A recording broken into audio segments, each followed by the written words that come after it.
and he brought it to me, and I brought it forward to some elders. And so I'm going to read it. October 26, 2011, Vancouver, BC. Since October 15th, 2011, in solidarity with Occupy Wall Street People's Movement in New York City and other movements in Indian nations around the world, Occupy Vancouver came into action and place at the Vancouver Art Gallery at 750 Hornby Street, Vancouver, BC, with the postal code. The rightful title holders and stewards of the land are the Squamish Coast Salish Nation. By incurring in our actions, we acknowledge that we have offended the elders, youth, and other peoples of the Squamish Nation by not asking for their prior consent. We, the people of Occupy Vancouver International Movement, emanate a formal apology to ask for your forgiveness for this trespass. We realize we are ignorant of your ways and would like to have proper protocol pointed out to us. We, the people of Occupy Vancouver, are part of a world movement that stands up for justice, including the recognition of indigenous rights and other important issues that we believe have to change as soon as possible. We humbly ask for your vital support and guidance to help bring justice into our society and to the world. We at Occupy Vancouver acknowledge the historical struggle for justice with all Indigenous peoples around the world. It's getting heavy. We, the people of Occupy Vancouver International Movement, would like to humbly ask permission from the Squamish Nation and Indigenous peoples, the rightful title holders of this land, to remain on site. We would also like your blessings, although we realize that this request may not be forthcoming.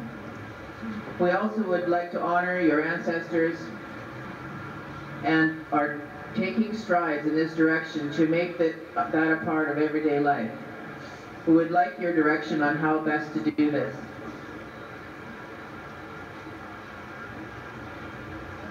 We acknowledge your nation and culture and will remain truthful to our beliefs and to your decision, with all due respect. The members of Occupy Vancouver.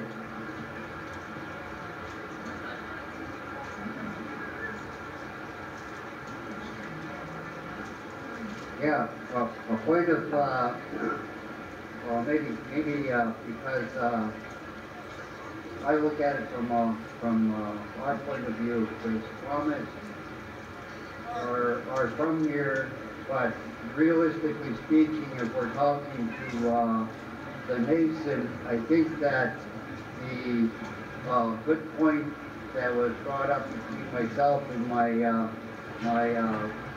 partner here was that it's Salish and Coast Salish nation, and they're very much bigger than just the Squamish nation. It goes from Vancouver Island right into the interior, up into Chase, into the interior BC here, and it goes into Washington. So just to clarify that in relationship to how occupations like this should deal with us as Indigenous people, if we're going to talk about respect, we've got to respect the whole nation of people, not just the one tribe. We can't just stick to one little group and say, oh yeah, I'm sorry guys, you know, we're doing this on your land, man. When in fact, there's a whole bunch of them. So if we can change the wording there to Salish and Coast Salish territory and the neighboring tribe in BC, because BC is all unceded. Thank you. If that would be accepted, I think that would be a very acceptable letter.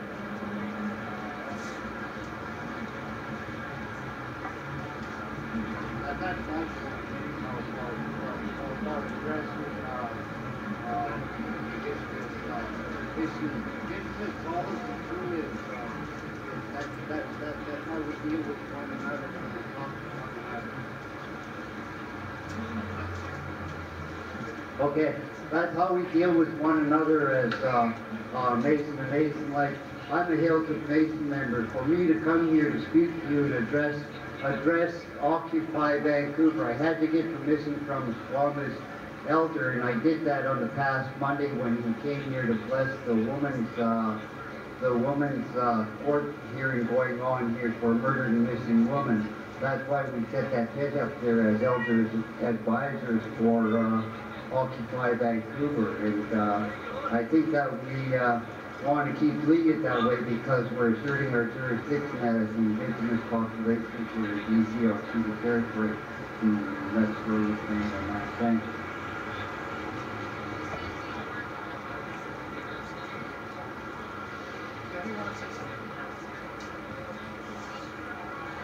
I got another message from the elder who helped draft this letter, and she says that we are on occupied Squamish land, and Squamish is a nation, and the Salish is a group. And so if we're going to go into the idea of talking about all Salish nations, then we should be extending this to all Turtle Island tribes.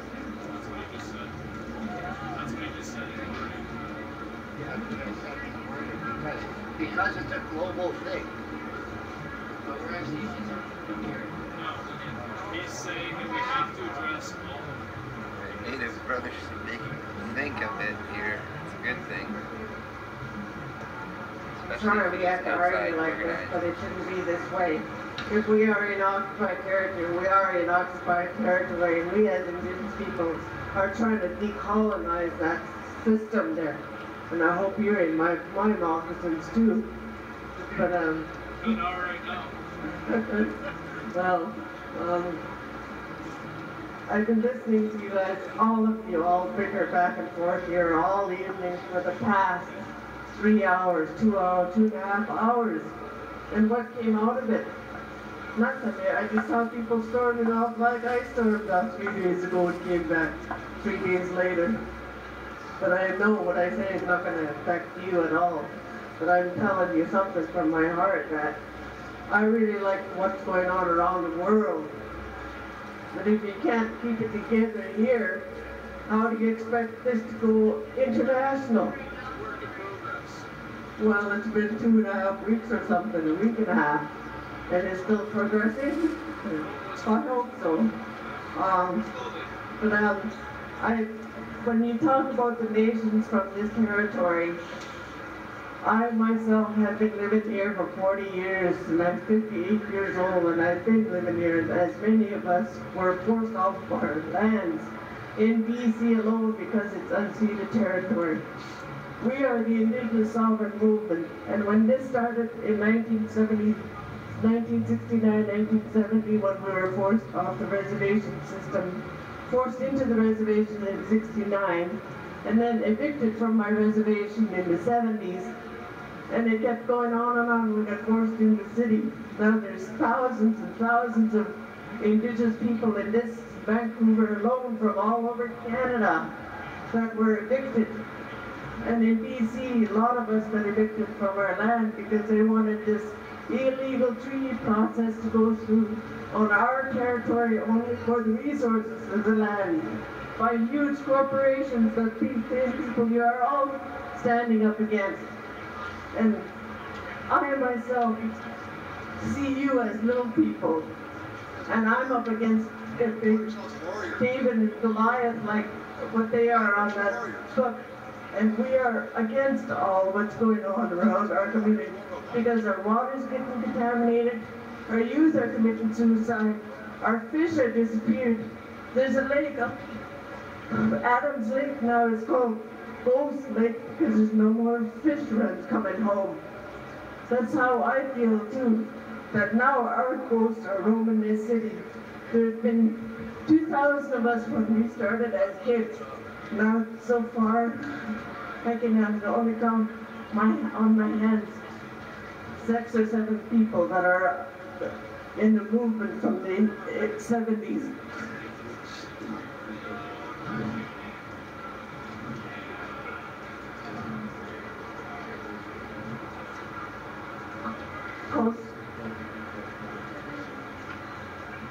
yeah, I was just clarifying with my wife about the differences that was going on about how we're going to deal with this mason to mason thing here. And cold sailors and interior sailors being whole mason and not just Squamish being a mason. Now the whole idea, the whole concept of indigenous sovereignty from what my grandfather told me was as a sovereign nation and as a sovereign entity, our tribes and the perimeters of our territories go as far as the dialect of our territory, and that's the law. So the dialect of the Salish and the Coast Salish go from the Vancouver Island into the Kootenays and down into Washington State, and then up to Mount Currie and Gilwit and over here to Squamish and down here in this area. So when you look at the protocol of defining Mason, that's exactly where the T of law from our sovereignty fight as warriors for protecting our land base. We recognize that the boundaries and perimeters go as far as the dialects of our language. So in saying that, I think that it should be adopted because it is indigenous law. We had a couple points of clarification. If you'd like to use the mic. Okay, thank you. Hi there, I'm Hazel. I just want to say, first of all, thank you to Frank and Helen for coming here tonight. They're amazing. And I love what I heard tonight from them. It's great. I wanted to speak just for a moment for clarification and also just a point that maybe will turn towards an amendment about the letter. I was here last night discussing it, and there was one particular point of contention that I had issue with. I've heard the revisions today, and I really love the letter. I love the heartbeat behind it and the intention of respecting all First Nations people. I still do have a concern about the statement of us asking permission to be here and then finalizing the letter saying, and we will abide by your decision. Because this is a global effort, this is actually an international effort. And if we write a letter that states, we're asking your permission, and I agree, bring it out to all the nations, all the tribes, not just to the ones that were voiced in the first letter, but whomever we're asking permission of, if they come back and say no, as an occupation, not only of Vancouver, but of the world, are we willing to leave? You know, is anyone here actually willing to go if the First Nations people say no?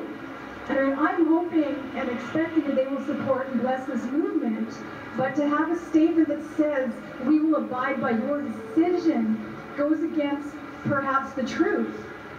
Because we didn't ask permission of anyone to be here, and neither did Wall Street.